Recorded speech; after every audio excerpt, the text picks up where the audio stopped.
ฮัลโหลเฮ็ดหยังอยู่มันนอนเล่นเนาะมื้อนี้ก็ตื่นมาแล้วบ่ได้วางแผนเฮ็ดหยังจูบี้ก็ยังนอนอยู่เพิ่นนอนดึก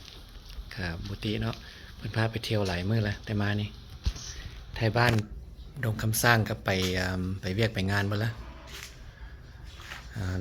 คิดว่าสิพามารีวิวสวนเด้อมื้อนี้เด้อนี่มักฮุง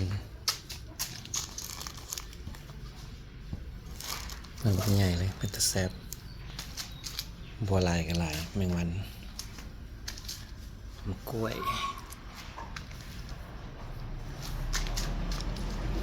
ยมาแต่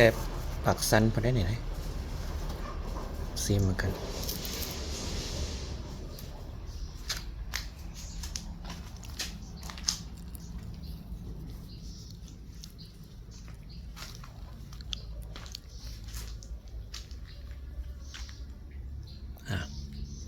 เป็นอะไร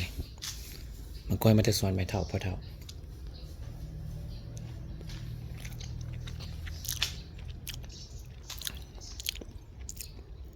โอเคบหวานไปไหนมันมาบ่มเอาบ้วนมะกล้วยไข่เนี่ยแซ่บ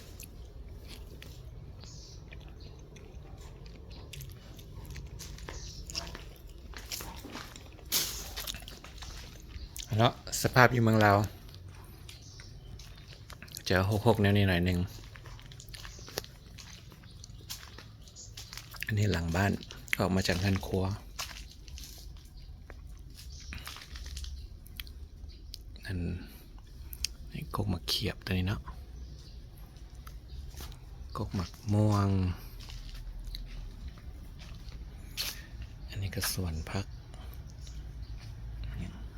หอมบัวกกขิงหมดเลยคาโบนะกกมะเขืออันนี้คิดว่า garlic แบบกกกระเทียม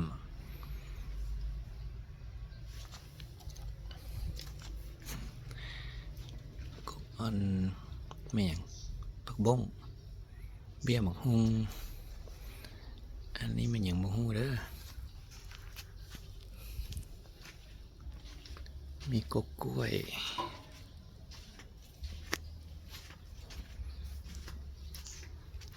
อันนี้คิดว่ากกมะเกี้ยงบ่ซั่นก็กกขี้หูดใบขึ้นใหญ่เท่าล่ะกกมะเขียบ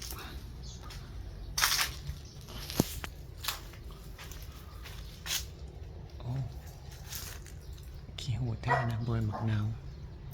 เห็นบ่มะเขียบนะกำลังเป็น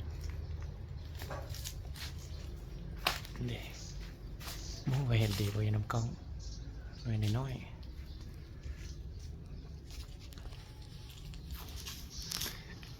อันนี้กกอันอย่างบ่ฮู้เด้อไปฮู้ข้ามันมาเนี่ยนี่ใหญ่เติบนะกกม่วงหมักม่วงอันนี้ก็หน้าบ้านเนาะอันนี้จะเป็นมาตัวใหญ่5ตัวทั้งหมดใหญ่ตัวเดียวตัวนี้นี่เป็นมัสโซเนาะเป็นผู้ปกป้องบ้านตัวน้อยๆ4ตัวนั้นเป็นผู้เฮาเนี่ยมันไปละอันนี้โต๊ะลุงหน่อยกองประชุมยามกลางคืนเนาะนั่งซุ่มกินเบียร์ก็มองตัวนี้ใหญ่เติบเนาะนี่มีฮอตปูได้เนี่ยนะ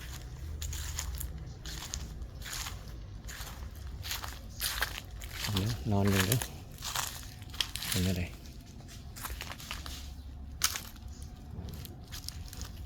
ตกอูเป็นอะไรได้นี่สบายดี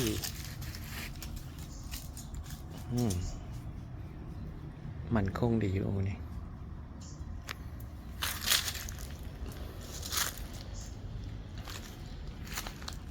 โอเคก็ม่วงหลาย กขี้หูดอีกนี่ป้าสองกกปักใหญ่ๆอยู่อเมริกาเนาะกกน้อยๆซื้อกับปักแพงแล้วก็แพงไว้อีกถ้ากกขี้หูดผู้ใดตายเนาะอยู่อเมริกานี่อยากให้เนาะถ้าผู้ใดเพี้ยนเอาแพงเอาเนาะแต่ก็บอกเป็นอย่างเสื้อใหม่ได้เนาะ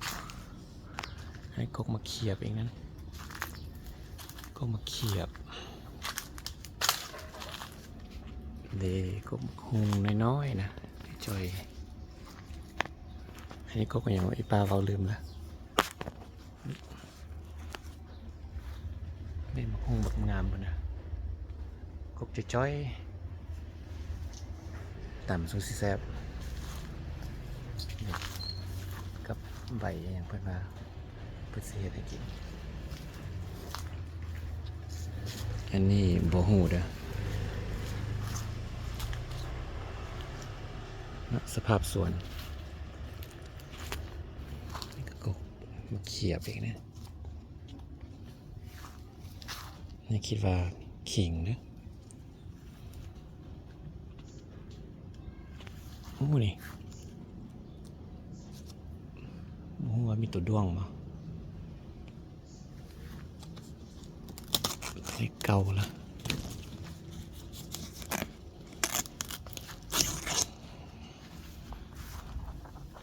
ไข่พะเนอะเคยกินตอนยังน้อยๆอยู่เมืองเราอายุ4-5 ปีแซ่บ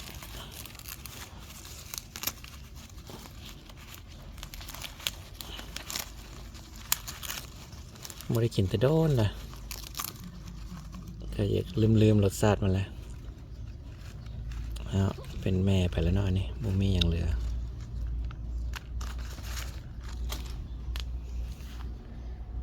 มันเป็นแม่เป็นโตไปแล้วไอ้มีอีกอยู่แม่นบ่ถึงบ่มีน้ำแม่นไหมนี่มะเขือคายกกดอกอย่างเนาะตอนนี้บ่ฮู้บ่จื้อดนละก็กล้วยเป็นบะทิ่มอันนี้ก็บ่ฮู้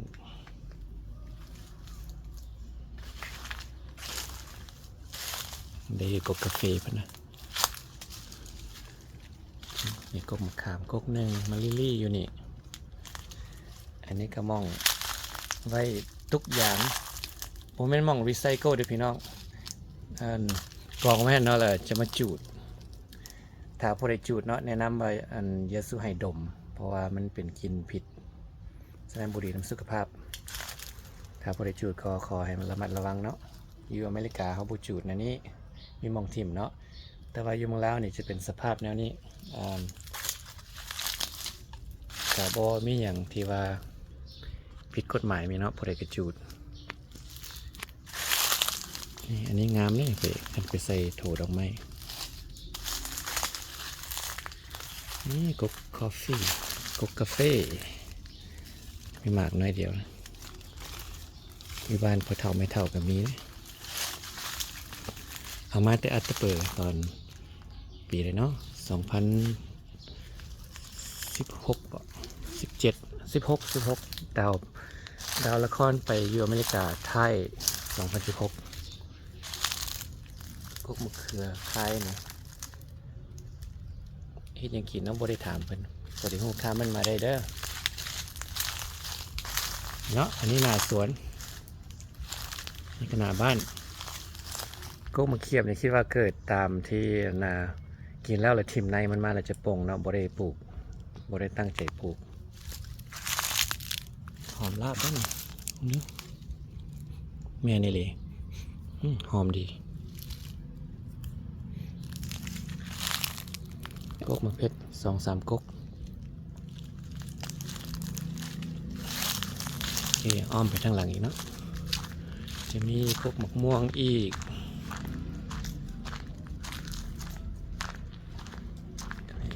กกมะเขียบตัวนี้มีหมากเปล่ามีแต่หน่วยเก่ามันเน่าแล้ว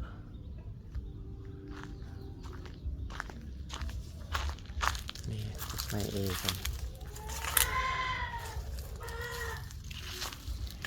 นี่ตัวการไก่จุนี่แหละ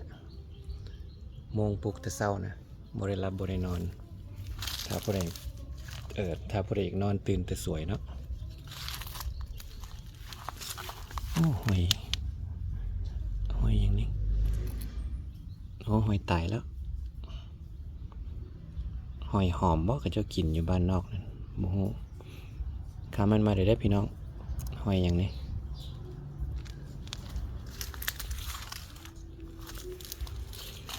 นี่เครือนี่กินได้นี่ไตต้นแห้งๆเอาน้ำมาหดอันนี้นี่จะเป็นเครือมันอย่างบ่ข้ามันมาได้แล้ว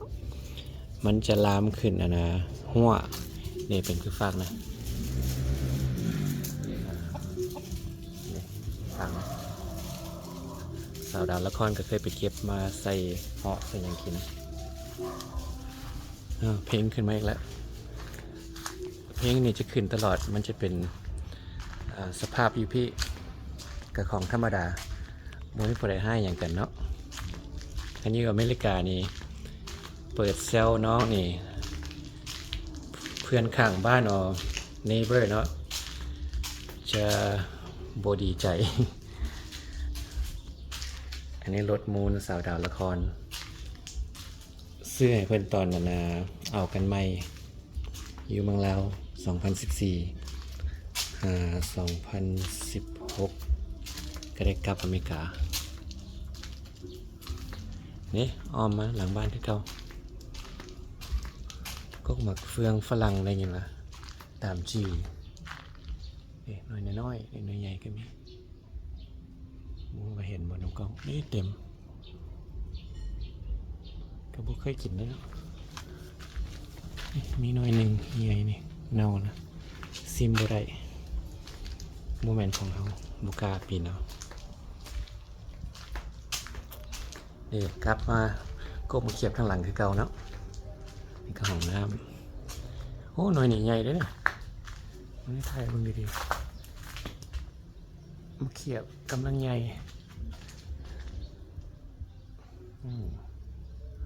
โอ้ดิว่าบ่มีเสือได้นี่มาเขียบนะนี่2 หน่วยตัวนี้ก็ซีเฮลละตัวนี้ก็โอเคนี่นะนี่ขั้นพวกกินเนาะเฮลทิมมันมีหลายคนเก็บกินบ่ทันนี่กินเท่านะ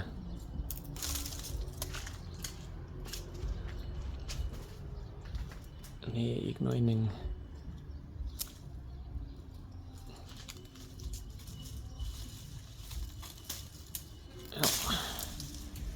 โอเคหน่อยนี่คิดว่าบ่ทันกินยังดิบอยู่มีทะเลบ่มันอยู่ทางหลังบุยประเทศ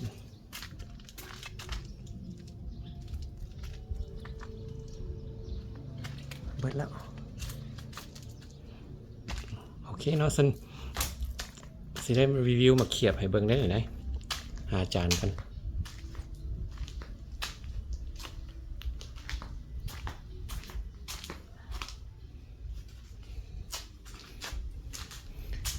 เนาะมาเขียบ2 หน่วยมันน้อยให้เบิ่งดีๆเอาหน่วยงามๆออกนะอ้างท่านผู้ชมมาเขียบ2 หน่วยเอาหน่วยงามๆให้เบิ่ง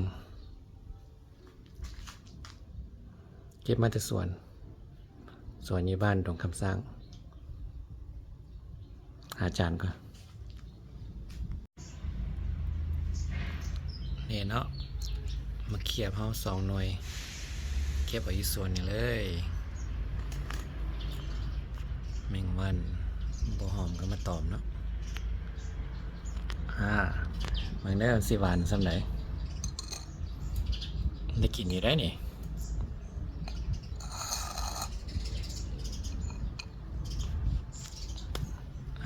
ยูทูบเบอร์เนี่ยจะเป็นกินยากลำบากเนาะกินตัวนี้ก่อนตัวนี้เละเน่าแล้วตัวนี้กินบ่ได้ซ้ำ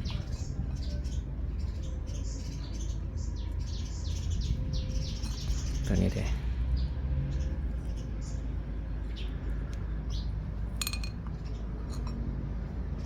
เนาะมาเขียบเห็นดีวะมาเขียบอยู่สวนดงคำสร้างซีแม่เบิ่งเด้อบ่ได้เอาบ่ได้เอาตัวเองเข้ากล้องเนาะเพราะว่าหน้าตาบ่ได้แต่งนายกล้องนายบ้านนายเมืองเพิ่นสิกินอยู่เบื้องหลังเด้อหวานเสียดายน้อยนี่บ่ได้กินเน่าแล้วนี่บ่ได้ผิดหวังได้มากินมาเขียบอยู่สวน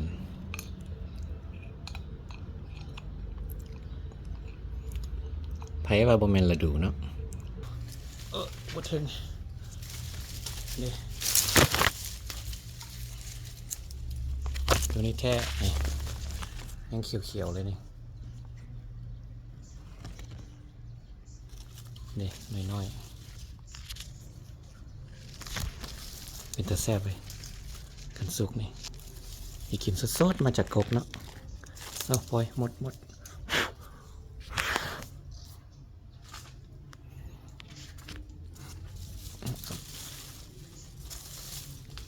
เอาเงียงลงมาเลยโอเคเนาะอันนี้คลิปรีวิวมาเขียบให้เบิ่งซื่อๆกับสวนอยู่บ้านดงคำสร้างเนาะฉะนั้นจะปิดคลิปนี่แหละคลิปหน้าเจอกันใหม่เด้อโอเคบ๊ายบาย